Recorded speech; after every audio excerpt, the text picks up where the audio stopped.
Hello guys, welcome back to my channel. कैसे हैं आप सभी? उम्मीद करती हूँ अच्छे होंगे। तो आज मैं आप लोगों के साथ शेयर करने वाली हूँ अपनी प्री स्ट्रेटजी, मतलब कि कैसे प्री के लिए मैं अपने आप को प्रिपेयर कर रही हूँ। वो सारी चीज़ें मैं आपको इस वीडियो में बताने और दिखाने वाली हूँ। तो वीडियो को लास्ट तक ज़रूर देखना। लास्ट में हम किसी एक का कमेंट लेते हैं, जिनकी भी कोई क्वेरी डाउट रहता है तो उसको हम सॉल्व करते हैं। तो वो कमेंट देखने के लिए भी आप वीडियो को एंड तक ज़रूर देखिएगा। तो सबसे पहले मैं इस बुक से जितने भी प्रीवियस ईयर क्वेश्चंस होते हैं ना, वो रिवाइज करती हूँ। मैं वो भी आपको दिखाऊंगी। अगर आपको ये बुक अच्छी लगती है, आपके अकॉर्डिंग लगता है कि बेनिफिशियल होने वाली है, तो ये बुक आप ले सकते हैं। इस बुक की खासियत है जो कि मैं आगे ही दिखाने वाली हूँ, आप देखिएगा। इस बुक से प्रीवियस ईयर क्वेश्चंस मैं पढ़ती हूँ। और प्री के लिए सबसे बेस्ट और सबसे अच्छा तरीका है आप अपनी बेरेक्ट सारी पढ़ डालें। बेरेक्ट के मतलब सेक्शन टू सेक्शन आपको बेरेक्ट पढ़नी है, एक भी सेक्शन मिस नहीं करना है। मैंने शायद किसी एक बहुत पुरानी वीडियो में ये बात बोल दी थी कि हमें इम्पॉर्टेंट क्वेश्चन पढ़ने चाहिए, और अगर जो थोड़ा बहुत कम इम्पॉर्टेंट है उनको छोड़ देना चाहिए बस। बट वो गलत था, मुझे स्टार्टिंग में वो पता नहीं था, इस वजह से मैंने बोल दिया था। हमें सारे क्वेश्चंस करने चाहिए।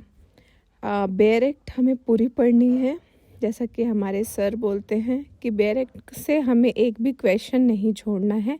जब हम बेरेक्ट सारे पढ़ेंगे तो वैसे भी अगर देखा जाए तो अगर बाई चांस से इम्पोर्टेंट से बाहर भी वो लोग पूछ लेंगे, जब हम सब कुछ पढ़ के जाएंगे तो हमारे पास ये वाला रिस्क नहीं रहेगा कि हाँ वो अगर कुछ ऐसा पूछ लें जो कि इम्पॉर्टेंट नहीं है तो हम उसको भी अटेम्प्ट कर सकते हैं।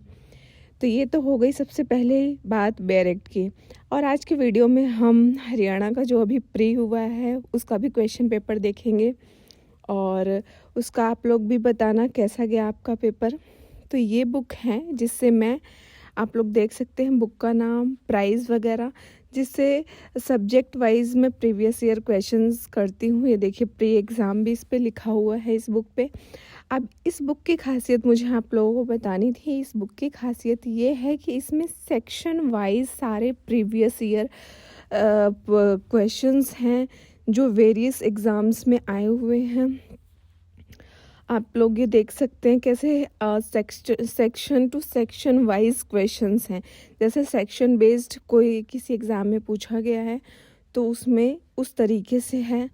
तो मैं अभी सीआरपीसी ढूंढ रही हूँ, इसमें सीआरपीसी कहाँ है। हम सबसे पहले सीआरपीसी करेंगे, और सीआरपीसी में जैसे जो भी प्रीवियस ईयर ये रहा, जो भी प्रीवियस ईयर्स में पूछा गया है वो सारा देखेंगे। और इसमें सिर्फ जुडिशरी में पूछे गए क्वेश्चंस नहीं है, इसमें एपीओ वगैरह के भी अगर आप तैयारी करें तो एपीओ में भी जो क्वेश्चंस पूछे गए हैं वो भी सारे हैं। आप देख सकते हैं, मैं यहाँ पे दिखा रही हूँ वीडियो में कि जैसे बिहार एपीओ का ही ये क्वेश्चन है। और जैसे आपने स्टार्टिंग में देखा हो तो ये अभी सेक्शन 1, अभी आ गया सेक्शन 2।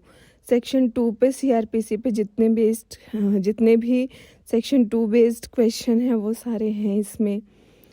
तो ये बुक मुझे इसलिए अच्छी लगती है क्योंकि इसमें सारे सेक्शन वाइज क्वेश्चन पूछे गए हैं। और एक चीज़ का मुझे इसमें डिसएडवांटेज लगता है इस बुक का क्या, किसी भी बुक में मुझे एक चीज़ नहीं पसंद, जो क्वेश्चन के नीचे ही तुरंत से एकदम से ही आंसर दिया होता है। इससे क्या होता है कि हमारी नज़र तो आंसर पे पड़ी जाती है, तो फिर वो बड़ा मुश्किल होता है कि आप एक बार क्वेश्चन पढ़ो, अपने आप को फिर जज करो कि हाँ, अपने आप को जज या टेस्ट करो कि हाँ हमें ये आता है ना। अब क्या होता है कि जैसे क्वेश्चन के नीचे इसमें देख सकते हैं आप आंसर दिया हुआ है, तो जब हम क्वेश्चन पढ़ते हैं तो हमारी नज़र आंसर पे भी चली जाती है, और तो ये थोड़ी सी चीटिंग हो जाती है, हम खुद कर देते हैं। तो ये थोड़ा सा मुझे सही नहीं लगता। बाकी तो बुक बहुत अच्छी है। और तो मैं इसमें पता है क्या करती हूँ, या तो मैं इसमें रीडिंग ही करने के लिए ही ये बुक उठाती हूँ कि हाँ मैं पढ़ लेती हूँ, क्योंकि जो प्रीवियस ईयर क्वेश्चंस हैं उनको तो हमें रट्टा भी लगा लें सारा तो अच्छा है, कई बार रिपीट हो जाते हैं एग्ज़ाम में। और नहीं तो मैं हाइड करके, जब मुझे लगता है कि नहीं मुझे ये क्वेश्चन देखना है कि ये मुझे आता है या नहीं, तो मैं हाइड करके वो टेस्ट कर लेती हूँ। और ये रहा हरियाणा का प्री। वैसे देखा जाए तो मैंने जितने सब्जेक्ट पढ़े हैं मुझे पेपर अच्छा लगा। सबसे ज़्यादा मुझे पॉलिटी और कॉन्स्टिट्यूशन वाला पार्ट बहुत अच्छा लगा, क्योंकि वो अटेम्प्ट कर रही थी तो मुझे ऑलमोस्ट सारे क्वेश्चन आ रहे थे, सारे क्वेश्चंस आ रहे थे, तो इस वजह से मुझे तो पेपर अच्छा लगा। बाकी मैंने सीपीसी भी अटेम्प्ट करने की कोशिश की, बट मैंने अभी सीपीसी पढ़ा नहीं है तो मुझे उसके क्वेश्चंस आए नहीं। आप लोग कमेंट सेक्शन में बताना आप लोगों का पेपर कैसा गया। तो चलिए कमेंट लेते हैं। तो चलिए ले लेते हैं कमेंट। आज के कमेंट में ये पूछते हैं कि क्या राहुल सर एक दिन क्लास लेते हैं हफ्ते में? तो आपने जहाँ से भी सुना है, आपके जो भी दोस्त ने बताया है वो गलत बताया है।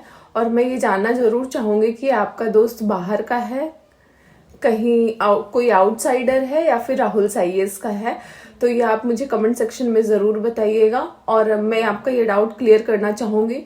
Rahul sir Monday to Saturday class लेते हैं। कभी कभी कुछ उनको काम पड़ जाता है तो छुट्टी ले सकते हैं, जो कि जेन्युइन है। कोई भी जिसको काम पड़ता है, हम लोग को भी कुछ काम पड़ता है तो हम भी उस दिन अपना ब्रेक लेते हैं पढ़ाई से।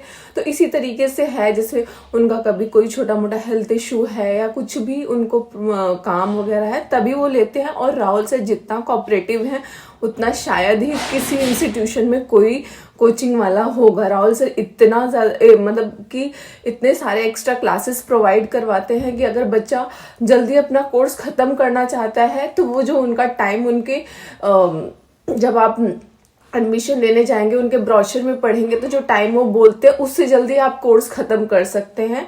और मेरी इस बात को आप, अगर आपको लगता है, आपको यकीन नहीं होता है, तो आप उनके ऑफिशियल चैनल पे जाके आप देख सकते हैं कैसे लोगों ने अपना कोर्स एक्स्ट्रा क्लासेस कर करके जल्दी ख़त्म किया है और वो जल्दी सिलेक्ट हुए हैं। तो बस आज के वीडियो में इतना ही। मिलते हैं नेक्स्ट वीडियो में। तब तक आपकी भी कोई क्वेरी हो, कमेंट हो और कोई बात हो तो आप कमेंट सेक्शन में ज़रूर लिखिएगा। और वीडियो को ज़्यादा से ज़्यादा शेयर करना, लाइक करना, चैनल को सब्सक्राइब कर सकते हैं। बाय।